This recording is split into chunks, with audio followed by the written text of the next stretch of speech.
Assalomu alaykum, hurmatli tinglovchilar. Men Denov tadbirkorlik pedagogika institutining biologiya va qishloq xo'jalik mahsulotlari texnologiyasi kafedrasining katta o'qituvchisi, biologiya fanlari falsafa doktori Sodiqova Dilfuza G'afforovnaman. Hozir sizlarga biokimyo va molekulyar biologiya fanidan fermentlar, ularning tuzilishi va klassifikatsiyasi mavzusini tushuntiraman. Fermentlar haqida umumiy tushuncha, fermentlar klassifikatsiyasi va fermentli preparatlar ishlab chiqarish. Fermentlar lotincha fermentum achitqi yoki enzimlar so'zidan olingan bo'lib, ular organizmdagi kimyoviy jarayonlarni tezlashtiruvchi moddalar, ya'ni biokatalizatorlar hisoblanadi. Fermentlar maxsus xususiyatlari va kimyoviy reaksiyalarni tezlashtirishi bilan odatdagi katalizatorlardan farqlanadi. Ular katalizatorlar kabi faollanish reaksiyalarini pasaytiradi. 1914-yilda nemis kimyogari Kirchhoff undirilgan arpa donidan olingan ekstrakt ta'sirida kraxmalni qandgacha parchaladi. 1933-yilda esa fransuz kimyogarlari Payen, Perso birinchi marta arpa donidan amilaza fermentini ajratib olganlar. 19-asr o'rtalarida mikrobiologiyaning asoschisi Pasteur achish jarayoni tirik mikroorganizmlar qo'zg'atishini va bu jarayon fermentlar bilan bog'liq ekanligini ko'rsatdi. 1897-yilda nemis kimyogari Buchner achitqidan spirtli achish jarayonini chiqaruvchi ferment borligini ajratib oldi. 20-asrning o'rtalariga kelib, fizik-kimyoviy tahlil, oqsil kimyosi usullarining rivojlanishi natijasida qator fermentlarning birlamchi strukturasi aniqlandi. Masalan, qoramol oshqozon osti bezining ribonukleaza fermentlari 4 ta disulfid bog'i bilan bog'langan 124 ta aminokislota qoldig'idan iborat ekanligini ko'rsatib berdi. 1926-yilda Samner birinchi bo'lib ureaza fermentini kristal holda ajratib olgan va uni oqsil tabiatiga ega ekanligini aniqladi. Hozirgi vaqtda 2500 ga yaqin turli fermentlar aniqlangan va 250 ga yaqin kristal holda ajratib olingan. Fermentlar ta'sir etayotgan substratga aza qo'shimchasi qo'shib o'qilishi bilan nomlanadi. Masalan, saxarozani parchalovchi ferment saxaraza, lipidlarni parchalovchi fermentlar lipaza deb nomlanadi. Fermentlarning tuzilishi. Fermentlar tuzilishiga ko'ra ikkita guruhga bo'linadi. Oddiy oqsillardan, ya'ni faqat alfa aminokislotalardan tashkil topgan fermentlar bir komponentli fermentlar deb ataladi. Agar fermentlar murakkab oqsillardan tashkil topgan bo'lsa, ya'ni ularning tarkibida aminokislotalardan tashqari boshqa komponentlar ham bo'lsa, ular ikki komponentli yoki ikki qismdan iborat apoferment va koferment qismlaridan iborat bo'ladi. Fermentlar asosan ferment substrat kompleksini hosil qiladi. Ferment substratga qarab yopishadi, faol kompleks hosil qiladi va ferment bilan reaksion mahsulot oxirida ajralib chiqadi. Vitaminli kofermentlarga quyidagilar kiradi: tiamin, flavin, pantoten, biotin, karnitin kabilar. Vitamin bo'lmagan kofermentlarga quyidagilar kiradi: nukleotidlar, monosaxaridning fosfatli birikmalari, metalloprofillar va hokazolar. Masalan, nikotin amidli kofermentlarning katalitik faol guruh sifatida tarkibida nikotin amin guruhi ishtirok etadi. Fermentlarning asosiy xossalari. Fermentlar bir qancha xususiyatlarga ega. Ulardan biri fermentlarning termolabilligi. Ya'ni fermentlar eng muhim xususiyatlardan biri haroratga sezgirligi hisoblanadi.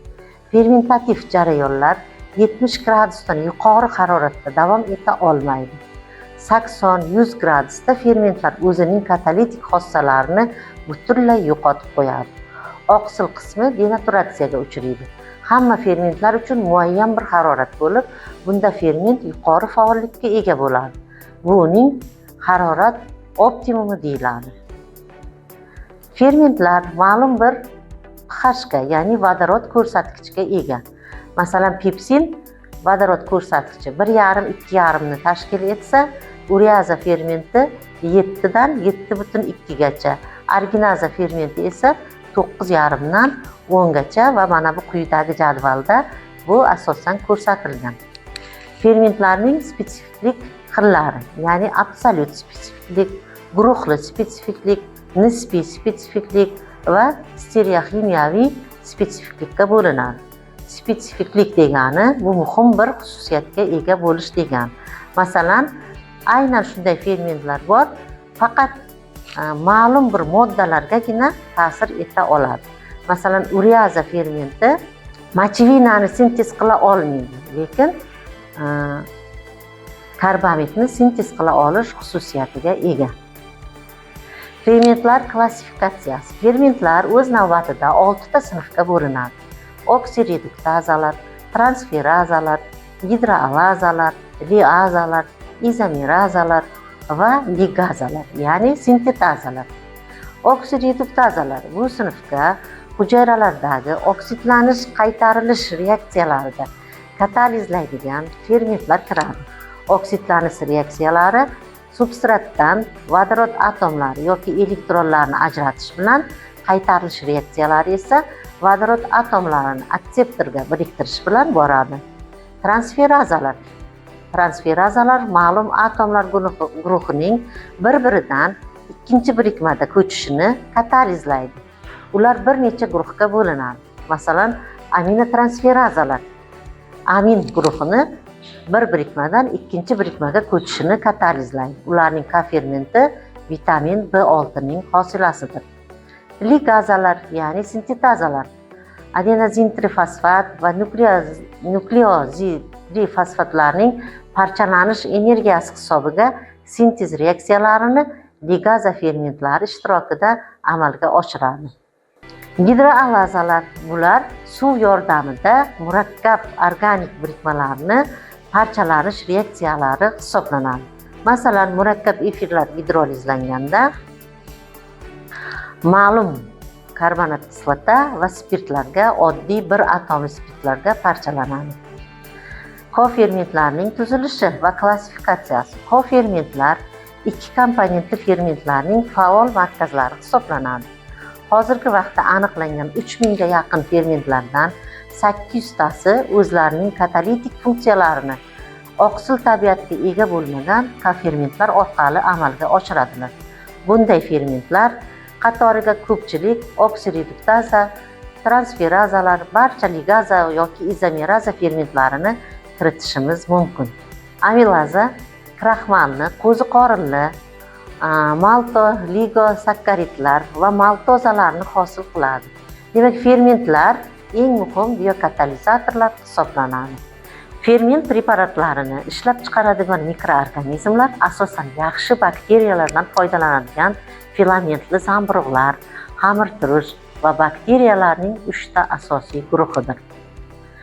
Masalan, amilaza. Amilaza kraxmalni, qo'ziqorinli, maltooligosakkaridlar va maltozalarni hosil qiladi.